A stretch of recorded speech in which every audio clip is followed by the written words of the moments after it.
Hi there, welcome to the channel. So here's the deal. Recently, former President Trump made some pretty bold remarks about the Panama Canal, and surprise, it's caused quite the stir. But what did he actually say? And why is it creating such a heated debate?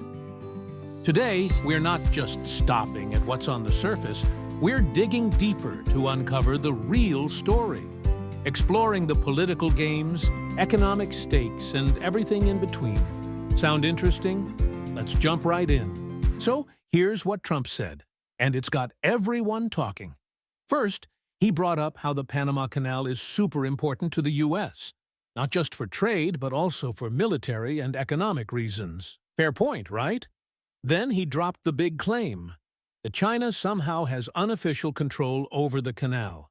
That definitely raised some eyebrows. And finally, he called out the tolls, saying they're unfair and way too high, basically accusing Panama of overcharging U.S. ships. But to really understand this, we need to go back to when the U.S. first built the canal. So Trump's recent comments on the Panama Canal got people talking. And while his statements stirred up a lot of debate, let's admit one thing. There's some truth to them. After all, the canal is a masterpiece of engineering. And yes, it was built by the United States over a century ago at a huge cost. But how did the U.S. manage to build this canal, and what price did they pay? Let's break it down. The story begins in 1881, when the French tried and failed to build the canal. They thought, we built the Suez Canal, we can handle this. But Panama's jungle had other plans. Malaria, yellow fever, and mudslides wiped out their workforce. And by 1889, the project collapsed. Over 20,000 workers died, and the French lost millions. Fast forward to 1904, and the U.S. steps in. Led by Teddy Roosevelt, they took a smarter approach. First, they tackled the mosquito problem. Dr. William Gorgas led a massive campaign to drain swamps and fumigate everything. Once the workers stopped dying, they could actually focus on digging, and dig they did. The Americans built locks to navigate Panama's tricky elevation, created Gatun Lake to control the water flow, and worked through relentless challenges like landslides and heat. By the time the canal was completed in 1914, over 75,000 workers had participated, 5,600 lives were lost, and the cost had hit the equivalent of $1 billion today. The U.S. controlled the canal for decades, but in 1999, something big happened. Under a treaty signed by Jimmy Carter, the canal was handed back to Panama. And get this, it was handed over for just $1. Yep, after all that effort, Panama got full control for the price of a coffee. So, was it a smart move or a symbolic gesture? I'll let you decide. One thing's for sure, the history of the Panama Canal is as complicated as it is fascinating. All right, let's circle back to Trump's tweets for a second. Because, guess what? He didn't stop at just one. Nope, he followed up with a second tweet that was even harsher, this time accusing China's military of controlling the Panama Canal. That's a bold claim, isn't it? Now, whether you agree with Trump or not, his statement raises some pretty big questions. Questions that, honestly, we need to talk about. First, does China really have control over the Panama Canal? Second, is the U.S. getting a raw deal here? Are the tolls really unfair? And finally, what's next for the Panama Canal? What does its future actually look like? These aren't just political talking points. They're big picture issues with global consequences. But, of course, not everyone agrees with Trump. In fact, the pushback came almost immediately. Let's take a look at what the critics are saying. Here's where things get interesting. Panama's president didn't waste any time firing back at Trump. He held up the treaty signed with Jimmy Carter, almost like saying, "Remember this? The canal is ours now." First, he shot down the claim about China controlling the canal, saying that's simply not true. The canal is run by the Panama Canal Authority, an independent body, and Panama calls the shots. Then, He addressed the tolls issue, pointing out that the fees are based on ship size and cargo, not on who's sailing through. His message? It's not personal, it's business. Panama's response was sharp and direct, but Trump's tweets clearly hit a nerve. So, is there more to this story? Let's take a closer look. Panama wasn't the only one to fire back. Both China and Mexico quickly came out opposing Trump's claims. They argued that his statements were baseless and purely political. On the surface, it might seem like the canal is far removed from Chinese control. But let's not ignore some underlying facts that give these suspicions some weight. First and biggest factors fueling concerns about the Panama Canal is corruption. And Panama has had its fair share of scandals, especially at the top levels of government. Take Ricardo Martinelli, who served as president from 2009 to 2014. His time in office was overshadowed by allegations of wiretapping and embezzlement, with accusations that he misused public funds for personal gain. Then there's Juan Carlos Varela, president from 2014 to 2019, whose name became tangled in the infamous Odebrecht scandal, a massive bribery scheme that shook governments across Latin America. These cases highlight a systemic issue. Corruption in Panama's political system isn't just about personal greed. It creates openings for external powers, like Communist China, to quietly expand their influence under the radar. And it's not just about politics. Panama's reputation on the global financial stage has taken hits as well.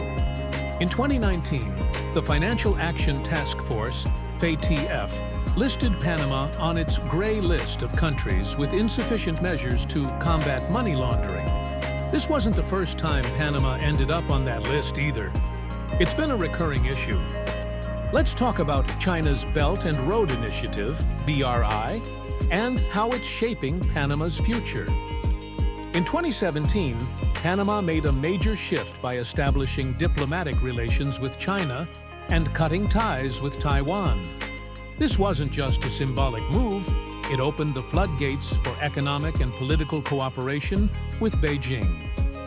By 2018, Panama officially joined the Belt and Road Initiative, marking itself as one of China's key partners in Latin America. What does this mean?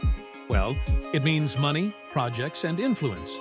China started investing heavily in Panama's infrastructure, signing deals for massive projects like ports, logistics centers, and transportation networks. At the same time, free trade agreement negotiations kicked off, further solidifying economic ties. And if you look at the numbers, it's hard to ignore the rapid growth. Between 2018 and 2022, China's investment stock in Panama more than doubled, while trade between the two countries skyrocketed, making China one of Panama's largest trading partners. But here's the key. This isn't just about trade. It's also about influence. Through these investments, China is positioning itself as a major player in Panama, right next to the Panama Canal, a strategic choke point for global trade. The third point is how China is making waves in Panama's economy, and it's happening in two big ways, through government projects and private companies. Both are impressive, but they're also raising a few eyebrows. First, let's start with the government-driven projects, which break into two areas, infrastructure and the Free Trade Zone.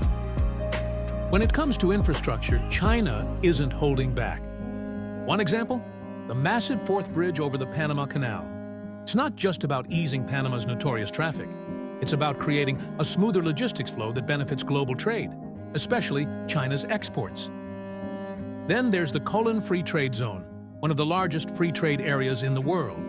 China's been pouring money into this hub, modernizing and expanding it. Why? Because having a well-oiled free trade zone right next to the Panama Canal is like having the keys to the region's economic engine. But now, let's move to private companies, where things get even more interesting and controversial. Take Hutchison Ports, PPC, for example. This Hong Kong-based company runs Balboa and Cristobal, the two key ports at either end of the Panama Canal. These ports aren't just important, they're vital for the global flow of goods. And Hutchison handles such a large share of Panama's shipping traffic that some critics are calling it a monopoly in disguise. All right, let's get back to Trump's comments. He made some bold claims. Some hit the mark, while others fall apart under scrutiny. Let's break it down. First, what he got right. 1. The Panama Canal is vital to U.S. interests. We've already discussed this. No surprises here. 2. China's potential control concerns. While China doesn't directly control the canal, its economic influence, like investments in Hutchison Port's PPC, raises eyebrows. It's a valid concern when you look at China's growing role in Panama's economy. Now, what he got wrong? 1. China's troops in Panama. This claim is way off. There's no evidence of Chinese military presence in Panama. The Panama Canal Authority ensures canal security, and Panama controls its borders. Yes, in Djibouti, China has a military base strategically located near shipping routes, and in Argentina, it runs the Espacio Lejano station, which many suspect has military uses. But Panama, nothing like that exists, making this claim baseless. 2. Discriminatory tolls against U.S. ships. The toll system isn't political. It's based on ship size and cargo type. U.S. ships pay more because they're often larger and carry cargo like LNG and oil, which increases fees. It's not targeting, it's math. Let's talk about what will shape the future of the Panama Canal.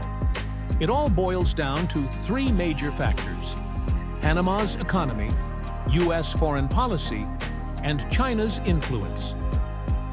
First, Panama's economy. Panama's economic health is crucial to maintaining control over the canal. A strong economy allows the government to resist external pressures. But right now, things aren't looking great. For 2024, GDP growth is expected to drop to 2.5%, a steep decline from recent years. This is largely due to the closure of a key copper mine, which accounted for around 5% of Panama's GDP. Beyond that, there are 3 major challenges. 1. Protests. Social unrest is on the rise, with citizens demanding better economic conditions and accountability. The government's ability to navigate these protests will directly affect political stability. 2. Credit downgrade. Panama's credit rating was recently downgraded to BB+ by major rating agencies.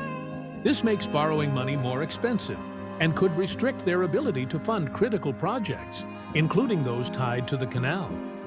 3. Rising national debt.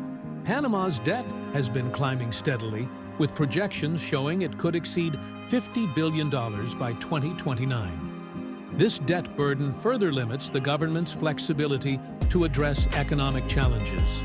The U.S. remains Panama's largest trading partner and security ally. However, Washington's recent approach to Latin America has been less cooperative. Under Trump, the U.S. emphasized a sticks-and-no-carrots policy, pulling out of trade deals, cutting aid, and warning against Chinese influence. For Panama, this creates a precarious balancing act. On one hand, the U.S. demands loyalty, especially given the canal's strategic importance to national defense. On the other, Panama doesn't want to choose sides in the U.S.-China rivalry. But with tensions rising, Panama may find its options increasingly limited, as every decision it makes faces intense scrutiny from Washington. Third, China's influence.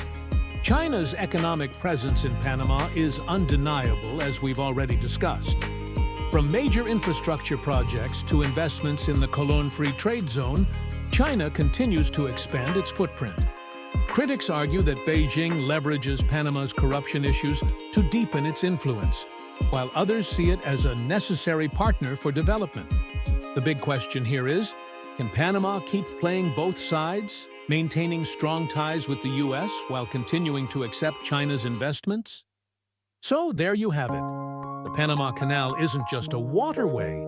It's a crossroads of global politics, economics, and power struggles.